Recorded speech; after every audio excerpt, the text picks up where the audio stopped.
মাকে হারানোর পর বোঝা যায় মায়ের কথা।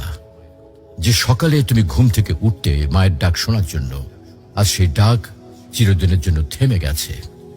যে হাতে তোমার জন্য খাবার বানাতেন, ভালোবাসা দিয়ে মাথায় হাত বুলিয়ে দিতেন, আজ সেই হাত মাটির নিচে। যখন মা বেঁচে ছিলেন তুমি হয়তো বলেছ, মা আমি ব্যস্ত আছি, মা পরে কথা বলবো। কিন্তু আজ তুমি সময় পেলেও আর সেই কথা শোনানোর মানুষটি নেই। আজ তুমি চাইলে আর মাকে ফোন করে বলতে পারবে না, মা আমি পৌঁছে গেছি। আজ তুমি ঘরে ফিরলেও আর কেউ দরজায় দাঁড়িয়ে হাসি মুখে বলবে না, টেবিলে খাবার রাখা আছে, খেয়ে নিস বাবা।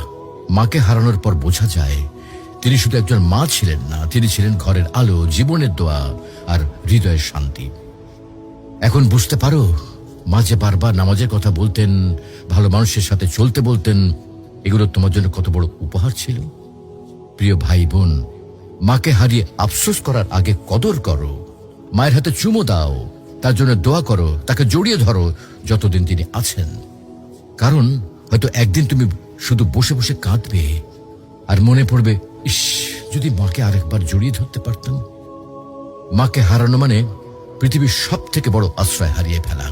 তুমি যখনই সময় পাও তোমার মায়ের সাথে সময় দাও, মায়ের জন্য দোয়া করো। মা যদি আজকে ইহলোক ত্যাগ করেন তাহলে তিনি আর ফিরে